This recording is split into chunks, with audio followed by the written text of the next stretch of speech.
Good evening and welcome to State of Business on Art Television. I am Tamiru Nimsal. Let's have a look at the headlines. President addresses UN, calls for global corruption fight. Stock exchange cuts transaction costs to stimulate market. News in detail. President Anukumar Dissanayake has delivered his maiden speech to the United Nations General Assembly, outlining both the global responsibilities of world leaders and his government's domestic agenda. Speaking at the 80th session in New York, the President emphasized that the decisions made today will critically shape the future of the planet and its people. මගේ රට වන ශ්‍රී ලංකාව මෙන්ම අනෙක් සෑම රටකමත් ජනතාව අප වෙත පවරා දුන්න ඓතිහාසික වගකීමක් අප සියලු දෙනාගේම උරහිස් මත පැවරී තිබෙනවා. අප ගනු ලබන සෑම තීන්දුවක්ම මේ ලෝකයේ කොතනක හෝ ජීවත් වෙන සෑම දෙනාටම බලපානවා. ඒ සියලු තීන්දුව සහ තීරණ ලෝකයේ අනාගත පැවැත්ම වෙනුවෙන් තීරණාත්මක මැදිහත් වීමක් කරනවා. අන්ධකාර වෙනුවට ආලෝකයේ මාවත තෝරාගත් අපේ රටේ ජනතාව පොහොසත් රටක් ලස්සන ජීවිතයක් සඳහා වූ ප්‍රායෝගික දැක්මට ජනතා ආශිර්වාද ලබා දී තිබෙනවා. මෙම ඓතිහාසික ජයග්‍රහණය මල්පල ගැන්වීම සඳහා දූෂණයෙන් තොර සදාචාරාත්මක පාලනය, දුප්පත්කම තුරන් කිරීම, ඩිජිටල්කරණය සහ පිරිසුදු රටක් යන ප්‍රධාන අංශ ක්‍රියා අපේ අවධානය යොමු කර තිබෙනවා. ඊට සමගාමීව අධ්‍යාපනය සහ සෞඛ්‍ය ක්‍රියා අපි දැඩි අවධානය යොමු කර තිබෙනවා. ඒ සියල්ල පියවරෙන් පියවර අප ජය ගනිමින් සිටිනවා. In a compelling address to the world body, President Dissanayake issued a stark warning about the dangers of corruption, describing it as a fundamental obstruction to development and a direct threat to democracy. He framed the fight against corruption as a difficult but necessary struggle, urging fellow leaders to take the courageous first step for the sake of global well-being. දූෂණය සමාජයේ පුළුල් පරාසයක විනාශයට සහ ඛේදවාචකයට හේතු වන දොහොයි වසංගතයක් විදිහට අපි විශ්වාස කරනවා. දූෂණය සංවර්ධනයට බාධාවක්, ප්‍රජාතන්ත්‍රවාදය සහ ලෝකයේ යහපැවැත්මට තීරණාත්මක තර්ජනයක් සහ දුප්පත්කමට හේතුවක් වන බව අපේ ස්ථාවර වෙනවා. දූෂණයට එරෙහි සටන භයානකයි. නමුත් දූෂණයට එරෙහි සටන් නොකර සිටීම ඊටත් වඩා භයානකයි යන්න මම ඔබට ඉතාමත් ගෞරවයෙන් සිහිපත් කරනවා. 1948 දී මානව හිමිකම් පිළිබඳ විශ්ව ප්‍රකාශනය ලෝකයේ මිනිස් ප්‍රජාවට විශාල ජයග්‍රහණයක් ගෙනාවා. මානව ශිෂ්ටාචාරයේ විවිධ ජයග්‍රහණයන් එක් රැයකින් ලැබී නැහැ. ඒ සියල්ල අප්‍රමාණ කැපකිරීම සහ නොපසුබට උත්සාහයේ ප්‍රතිඵල. දූෂණයට එරෙහි සටනක් අසිරු පියවරක්, එහෙත් අපි මේ පියවර තැබිය යුතුයි. අප තබන පළමු පියවර අසිරු විය හැකියි. නමුත් අප නිර්භීතව තබන පියවර නිවැරදි නම් ඒ පියවර පිටුපස තවත් පියවර දහස් ගණනක් අප සමග ඒවියයි මා විශ්වාස කරනවා.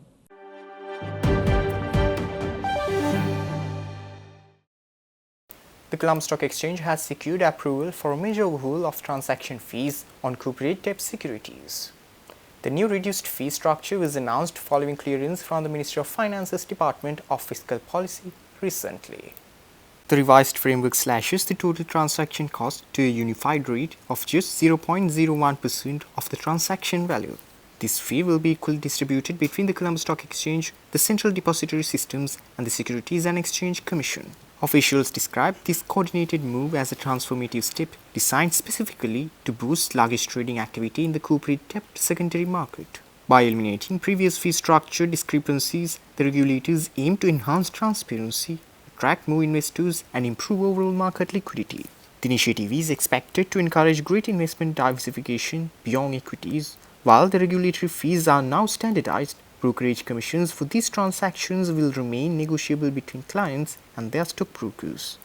Market analysts view this reduction as a positive signal that could stimulate much needed activity in the fixed income segment of the market.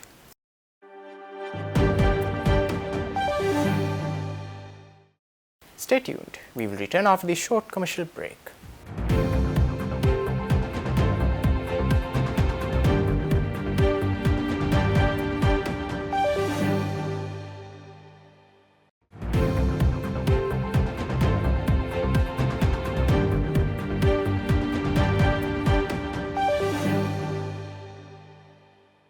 Welcome back after the break. Sri Lanka's tea exports saw a solid increase in volume for the month of August and the first 8 months of the year. The latest official data shows a broad-based improvement in shipments compared to last year's figures. Export volumes for August reached 23.7 million kilograms, an increase of 1.61 million kilograms from the same month in 2024. The average free-on-board price saw a modest gain. For the cumulative period from January to August, total exports rose to 174.55 million kilograms, marking an increase of 12 million kilograms. While the average price in rupee terms was slightly lower than last year, returns in US dollars showed a small improvement. Iraq remained the largest buyer, importing 26 million kilograms, a 23% year-on-year increase. Russia was the second largest market, though its volumes declined by 11%. Libya showed the most dramatic growth, jumping 198% to become the third largest buyer. Other key markets including Turkey, Iran, and the United Arab Emirates showed mixed results, reflecting shifting global demand patterns for Ceylon tea.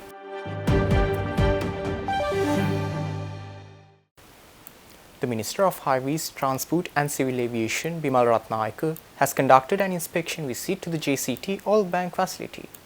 The visit focused on the bank's plans to increase its storage capacity, as announced by the ministry recently.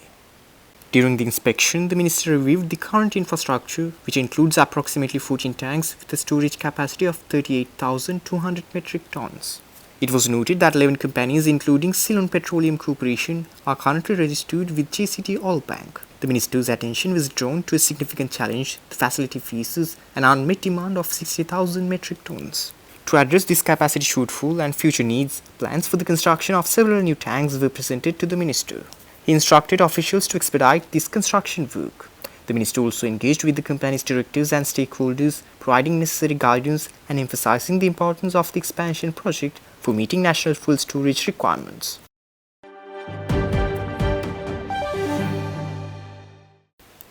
Nations Trust Bank has agreed to purchase the retail banking business of Hong Kong and Shanghai Banking Corporation Sri Lanka in a major deal valued at 18 billion rupees. The binding agreement was announced in a corporate disclosure to the Colombo Stock Exchange yesterday. The acquisition, which was approved by the Nations Trust Bank Board of Directors yesterday, covers HSBC's entire retail portfolio. This includes premium banking services, credit cards, retail loans, and the accounts of approximately 200,000 customers.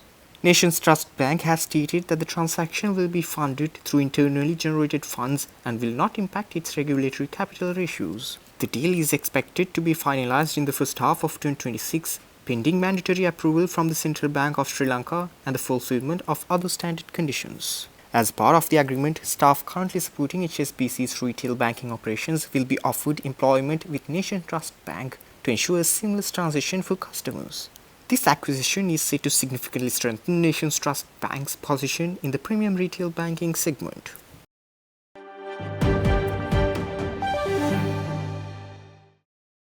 Stay tuned for stock update.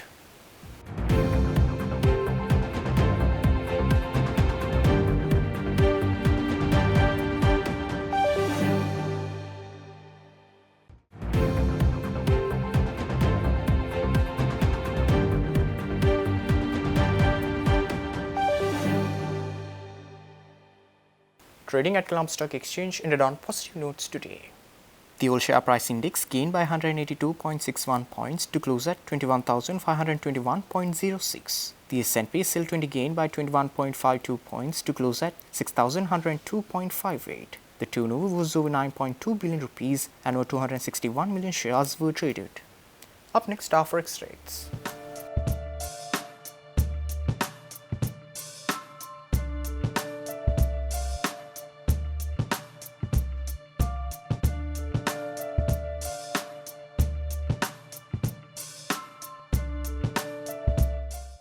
That's all our news for today. For this and more, subscribe to our channel on YouTube and follow us on Facebook. Take care and good night.